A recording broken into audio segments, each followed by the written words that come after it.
Bueno, entonces seguimos en La Hora de Maquiavelo online. Y estábamos con Alejandro Sangenís, periodista y especializado en lo que se llama PNL, Programación Neurolingüística, una técnica para comunicar, para lograr resultados comunicando, y a Guillermo García Arias, ya lo había presentado en el programa, pero vamos de nuevo, el hombre multifacético, de ingeniero a counsel, autor de unos cuantos libros de autoayuda.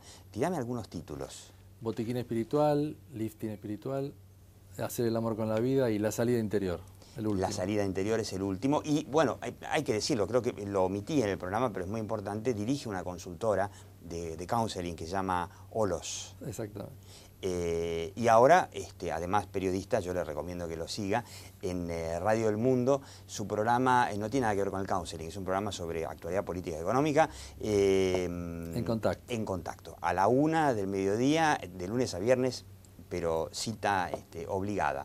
Y la pregunta es, ¿se puede comunicar más allá de las palabras para obtener mejores resultados? Porque yo digo, muchas veces nos pasa que escuchamos a los políticos y de alguna manera algunos suenan creíbles y otros no. O nos pasan cosas, por ejemplo, a algunos les gusta cómo habla la señora presidenta, Cristina Kirchner, y a otros no. ¿Por qué? A algunos sí y a otros no. Otros la rechazan totalmente, ¿no? Claro, yo tuve la oportunidad de entrevistarla y hay dos etapas en ella, que es uno cuando era senadora y realmente desarrolla su mejor capacidad oratoria, es una muy buena oradora, utilizando ciertos recursos también no verbales que creo los tenía adquiridos a lo largo de su trayectoria. Y después un trance ya más difícil cuando ella de alguna manera parece acercarse más a la imagen de Evita y hasta cambia su registro de voz, porque como bien vos decís, solo el ¿Cambia su registro de voz? Sí, para hablar en discursos muy fuertes. Vos sabés que el 7% es lo que se percibe por contenido de lo que se dice como algo que llega con un mensaje fuerte, mientras que el 38% es más la parte de tonos. Entonces ella a través de sus tonos de voz trata de impactar de otra manera y el 55%... ¿Trata o impacta de otra manera? Bueno, impacta de otra manera. Realmente ella en aquel momento es como que busca, sin decirlo, pero de alguna manera transmitir ese mensaje y después tuvo la flexibilidad de alguna manera de volver a lo que ella realiza cuando viaja, que es una muy buena oradora en foros internacionales. Uno puede, desde la programación neurolingüística, modelar a otros y a su vez modelarse a sí mismo. O sea, tomar de otros lo mejor, pero también tomar de uno mismo lo que hace bien. O sea, si ella es una buena oradora en foros internacionales, es respetada porque no lee justamente en sus discursos y los hace con mucha solvencia, con citas. Sin embargo, cuando eso mismo ya lo retrotrae a un discurso que a veces se considera de barricada, es como que pierde su esencia. Y tuvo de alguna manera la inteligencia de volver a su núcleo principal. Y este es un gesto que justamente es muy utilizado por los buenos comunicadores políticos, sí, de confluir, de hacer lo que se llama integración de partes. Es como que cada mano representa posiciones encontradas y al encontrarse en este gesto de ojiva, se llama, es como decir, este es mi plan de seguridad, dicen algunos, estas son las leyes que yo avalo.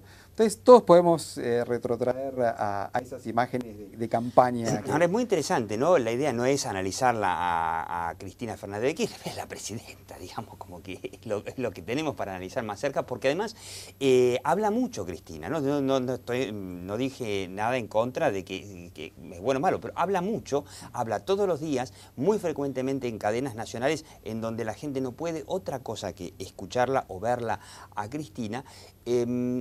Y yo la comparo mucho con cómo hablan otros políticos, no digo en Europa, pero en la región. Si uno lo escucha a Piñera, si uno la escucha a Dilma, que también es mujer, por supuesto, interesante comparación, o a Calderón en México, ninguno toma ese tono de épica.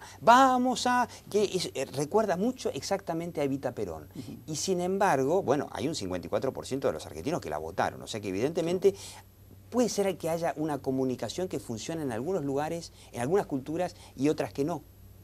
Ahí te da una pauta también de cómo está conformada la sociedad argentina en cuanto a lo que le gusta recibir de aquel que manda. Vos fíjate que en algunas cuestiones Cristina tiene una actitud imperativa y si lo vemos en los actos de estos días, en los actos permanentemente que logra imponer cuestiones que está pensando, a veces no hay diferencia con un gobierno que no sea democrático, ¿no? Por las formas. Claro, es un tono, vos te referís a un tono estilo arenga, digamos. Pero una cosa que es interesante, ¿no? Yo hacía la comparación con Cristina como líder argentina, hablándoles a los argentinos y otros líderes regionales, para no hacer comparaciones con Obama o con la Angela Merkel en Alemania, que por ahí me dicen, me voy a comparar peras con manzanas, o con Mujica en Uruguay, ¿no? Que tiene un tono campechano, tranquilo. Y yo recuerdo a la Cristina del campo, la Cristina de la Guerra del Campo en el 2008, y se hablaba que las encuestas decían la gente no se la banca y apaga la televisión y cuando sale le hace zapping.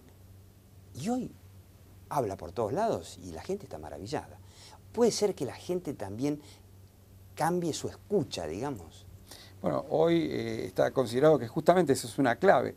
Las generaciones, viste, ahora se dividen en baby boomers, X, Y. Bueno, las últimas generaciones han retrotraído a un cambio paradigmático de la comunicación.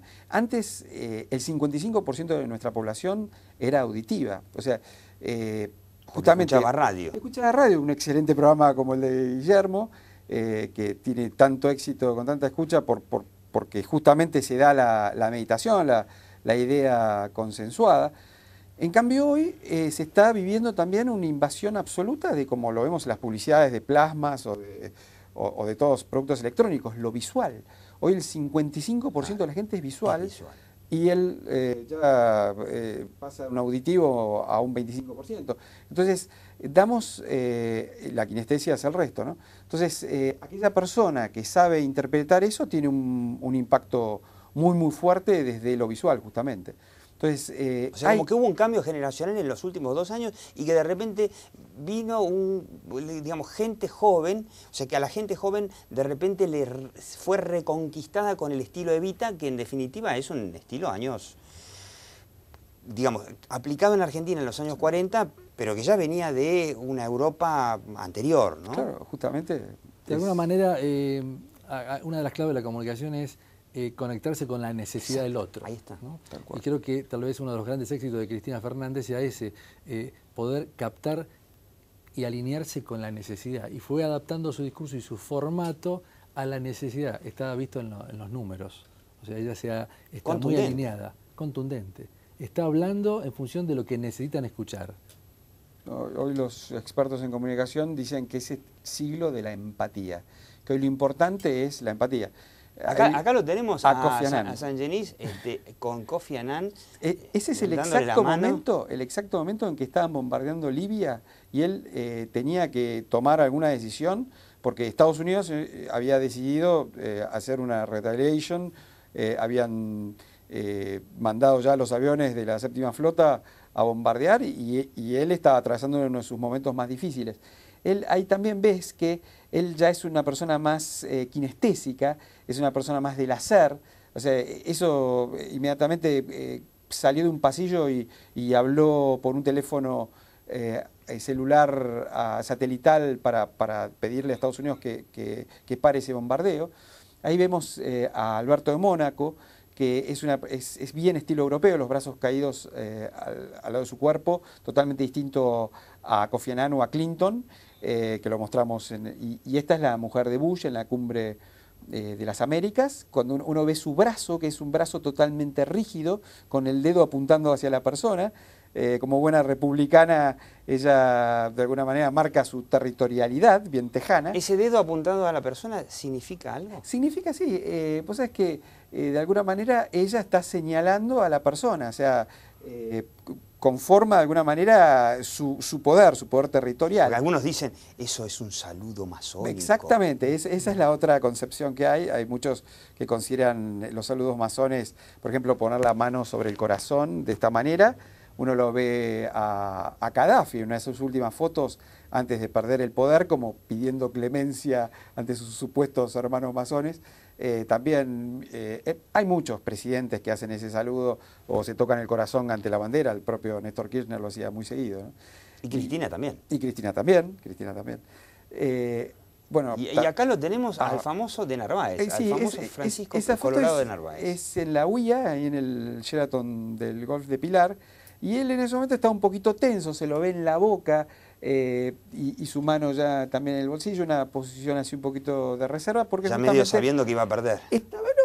Estaba en un momento donde había así una tensión muy fuerte, muy fuerte de política. Sí, hay otra foto de él en un momento de festejo o un momento alegre que también estamos charlando totalmente distinta. Ahí Franco Macri tiene la mano... Franco Macri, el papá de Mauricio. El papá de Mauricio pone su mano sobre mi hombro.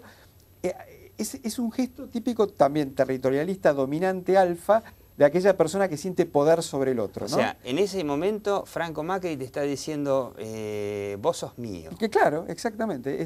Él considera que en ese momento él tiene poder sobre el otro, o no es una amenaza, sino es alguien que no representa ningún tipo de amenaza. En cambio, el hijo. Mauricio... Mauricio, ¿otra vez en calzoncillo? Sí, no, estaba vestido de tenis. Estaba jugando al tenis. No, yo digo porque con Cristina habla en calzoncillo. No, está en el Club Argentino de Palermo antes de ir a asumir como jefe de gobierno. Y el gesto que está... Su primera con bigote, su primera exactamente, gestión. Su primera gestión. Y ahí la mano sobre la otra se llama un gesto de autoconfort, que es cuando alguien de alguna manera también está como estresado, preocupado por algo, y estamos hablando de algún tema que él en ese momento lo siente como un poquito amenazante. Sí, sí. ¿Y qué se le puede recomendar a la gente? A ver, algunas claves para salir del paso ante situaciones complicadas o ante una situación en donde, por ejemplo, un político tiene que dar un discurso. No solamente estamos hablando acá en este programa de grandes estadistas, acá hay muchos concejales que nos ven, por ejemplo, y que alguna vez imaginan, antes que ser presidentes, imaginan ser intendentes de un pueblo, ¿no? Y ven la obra de Maquiavelo. Claro, tal vez una de las claves sería que sepan y que sepamos todos que los músculos no mienten, ¿no? Cuando yo no estoy acompañando mi lenguaje verbal con mi lenguaje corporal, el otro lo ve siempre. Y lo que ve es un mensaje incongruente y contradictorio. Entonces, poder primero sentirse bien y consustanciado entre el sentir, pensar y hacer, de modo de poder transmitirlo de un modo asertivo y congruente, ¿no? Muchas veces hay gente que te dice, me siento bien con una cara muy seria, o te dice, me siento muy mal con una cara sonriente. El otro, desde afuera, siempre ve... Algo raro pasa ahí. Claro. Pero los músculos no mienten, eso sería lo que yo diría. ¿Cómo hace un político? A ver, en la Argentina, no sé si es un poco mundial esto, ¿no? Se dice el político miente, ¿no? Me parece que en la Argentina tenemos un problema mucho mayor, porque acá no tenemos el problema de decir cuánto es de inflación, no importa, decir 8% está todo bien. Pero ¿cómo hace un político para que no se le note? Porque la verdad, convengamos que... A Néstor Kirchner, a Cristina no le fue mal, o sea que deben tener un dominio perfecto sobre eso. Claro, para un técnico siempre va a haber, como lo dice siempre Alejandro, un técnico especialista en lenguaje no verbal detecta perfectamente que miente. No hay forma de escaparle, salvo algún psicópata muy especialista, no hay forma. El común de la gente no lo advierte, pero los especialistas lo advierten. Acá es juego de especialistas con especialistas, como las guerras son juegos de cibernética contra cibernética, la guerra del futuro y las actuales, es una guerra entre los asesores de uno con los asesores del otro, ¿no? ¿En qué medida le puede entrar al pueblo, le puede entrar a la sociedad un lenguaje, aunque sea contradictorio? Y aún así, en temas de, por ejemplo, media training o media coaching, donde es fundamental el mensaje, como bien decía Guillermo, de congruencia entre lo que se dice y se expresa, hay una regla de oro que también se aplica a los políticos, que es no mentir. O sea, yo puedo ya pedís mucho. Cuando hay una situación de crisis, el primer consejo a un empresario es, mira que el periodista o los mobileros no son sabuesos que están en este momento, por más que vos lo sientas así, tratando de saltar a tu yugular. Simplemente quieren volver a su casa lo más rápido posible, hacer la mejor nota posible. Ahora, en cuanto encuentran una mentira y ven que le estás falseando los datos y ves que sale un empleado y dice todo lo contrario a lo que dice el CEO, entonces ahí sí tenemos una crisis que se dispara mucho más, como la Exxon Valdez o en algún momento. O sea, hubo crisis paradigmáticas, ¿no? Por algún tipo de error en la comunicación. Eso también vale para la política. Ya que mencionás un capítulo que me parece muy interesante, errores en la comunicación que llevan a crisis, es muy recordable cuando, me acordé porque mencionabas el caso de Exxon Valdez, un caso mucho más cercano, el de BP, el de British Petroleum, el año pasado, cuando el gerente general de la compañía, ni me acuerdo cómo se llama, después de 3 meses de crisis, más o menos, el tipo estaba podrido de estar frente a las cámaras, de tener que dar respuestas, seguramente que este hombre no tendría grandes fines de semana, y en un momento, ante los periodistas que le preguntaban, bueno, ¿cuándo van a tapar ese pozo que estaba saliendo petróleo todo el tiempo y estaba contaminando las costas del Golfo? El tipo dijo, bueno, yo también quiero tener una vida, ¿qué te pasa? Y claro, y muchos se enojaron porque lo interpretaban, hermano, vos que sos el dueño de la compañía, flaco, y nosotros que somos millones de tipos que estamos sufriendo una contaminación gravísima y te preocupás por tu vida, encima, para grabarle, el hombre después a los pocos días se fue a una regata en Inglaterra, era inglés el hombre obviamente, con su hijo a pasear, y por supuesto que en Estados Unidos estaban que trinaban, ¿no? Un sincericidio fue, tal cual. Bueno, volviendo a lo que decíamos antes de la mentira en el político, si vos ves los debates Rajoy y Zapatero en España, tiene un nivel de veracidad. Ahí en España al que miente se dice, usted miente. O sea, el lugar en Argentina no es tan importante. Claro, el lugar de la mentira en España, y no estamos hablando de los anglosajones, a ver, nuestra madre patria, ¿no? El lugar de la mentira... El caso en Alemania, les puedo dar ejemplo, del caso del ministro de Defensa, que era un liberal, no me acuerdo cómo se llama, un joven liberal, muy popular el hombre, ¿no? Muy joven, hasta hace un año creo que fue, lo pescaron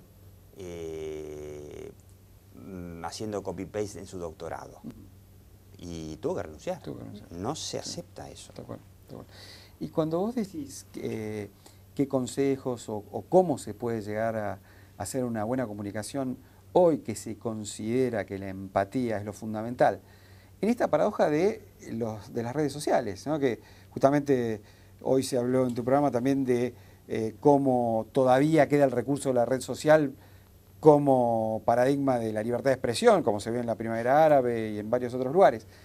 ¿De qué manera aprovechar el uno a uno, ¿no? El one to one que se dan en las reuniones, que se dan en los clubes, con la familia, en general?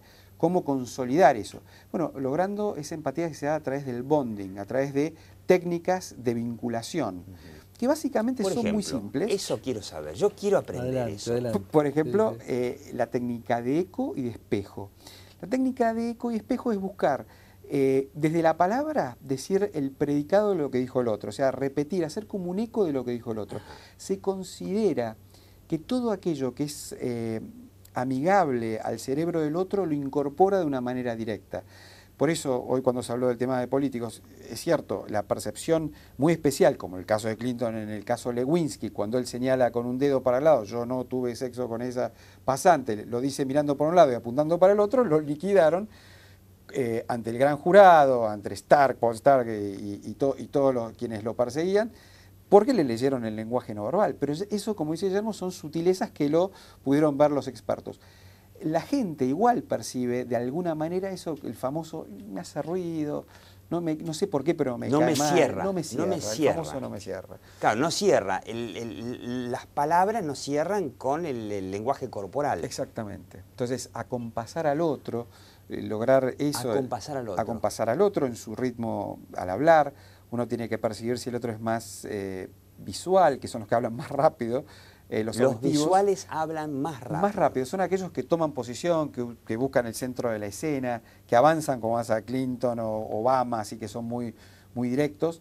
En cambio, Mandela es una persona mucho más kinestésica, que de tocar, lo mismo que era Menem, ¿no? Que tocaba y palmeaba a todo el mundo a su alrededor, que es una forma de crear un contacto, como esos profesores que van alrededor de la gente y van anclando en cada uno palmeando un hombro o tocándolo. Entonces, o el auditivo, la buena escucha. Si hay algo que nos falta en la Argentina en este momento es justamente eso, el poder escuchar al otro. Eso que pasa en este programa, por ejemplo, el escuchar lo que te dice el otro y hacer una escucha activa y pasiva. La pasiva es solamente escuchar y observar. La activa es hacer un feedback de lo que te dicen, ¿no? Y a eso aportar algo o generar un disparador sobre eso. Como nos echan, entonces la pregunta es, ¿y cómo seguir? Porque yo me imagino que debe haber muchos del otro lado que dicen, yo quiero saber más, yo me incluyo entre ellos, ¿cómo seguir? Claro, una de las preguntas que disparamos siempre en los seminarios es, ¿para quién hago las cosas? ¿Las hago para mí? ¿Cuántas veces estamos en una lucha interna entre lo que tenemos que decir porque estamos obligados a lo que sentimos?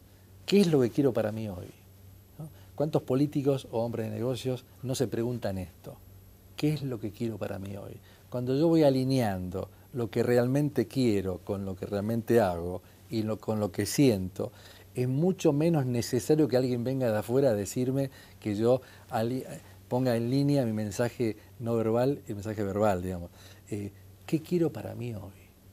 Hay una pregunta mucho más profunda que la técnica para convencerlo a determinado político o a determinado votante a que me vote, ¿no? Si yo me afino conmigo, puedo ser mucho mejor político, mucho mejor empresario y también necesito que me ayuden con mi lenguaje, pero voy a estar mucho más, va a ser todo mucho más fácil. Claro, eso lo trabajamos justamente con los empresarios, con los políticos, hasta con deportistas, ¿no? Políticos, a ver, quiero nombres. La verdad que no podemos decirlo, pues es un trabajo muy, muy íntimo, digamos, ¿no? Alinear todo este tipo de cosas.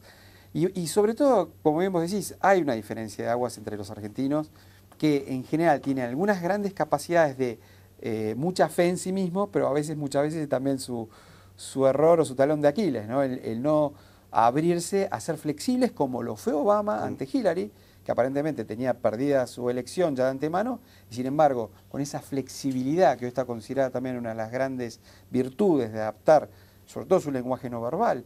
Uno ve los videos de YouTube, de los debates, pero de todos los shows a los que él fue y participó, cómo va calibrando su lenguaje no verbal, cómo él va mejorando sus expresiones, sus tonos. Realmente desarrolló un trabajo que hoy deberían modelar la mayoría de los políticos. Y le digo para terminar que los políticos, algunos políticos y los más exitosos, invierten mucho en aprender a hacerlo, ¿no? No solamente están Alejandro Sangenís y Guillermo García Arias, también hay, por ejemplo, hay una actriz, una famosa profesora de teatro, se llama Cecilia Maresca, por ejemplo, que ha entrenado a todo el PROPOL, ¿no? Sí. Interesante. Sigan en alguna página web, algo a donde ir, donde preguntar. Sí, www.alejandrosangenis.com y la tuya también. Y www.garciaarias.com.ar. Muy fácil. Muchas gracias, Guillermo García Arias, Alejandro Sangenís, y usted siga viendo La Hora de Maquiavelo. Chau.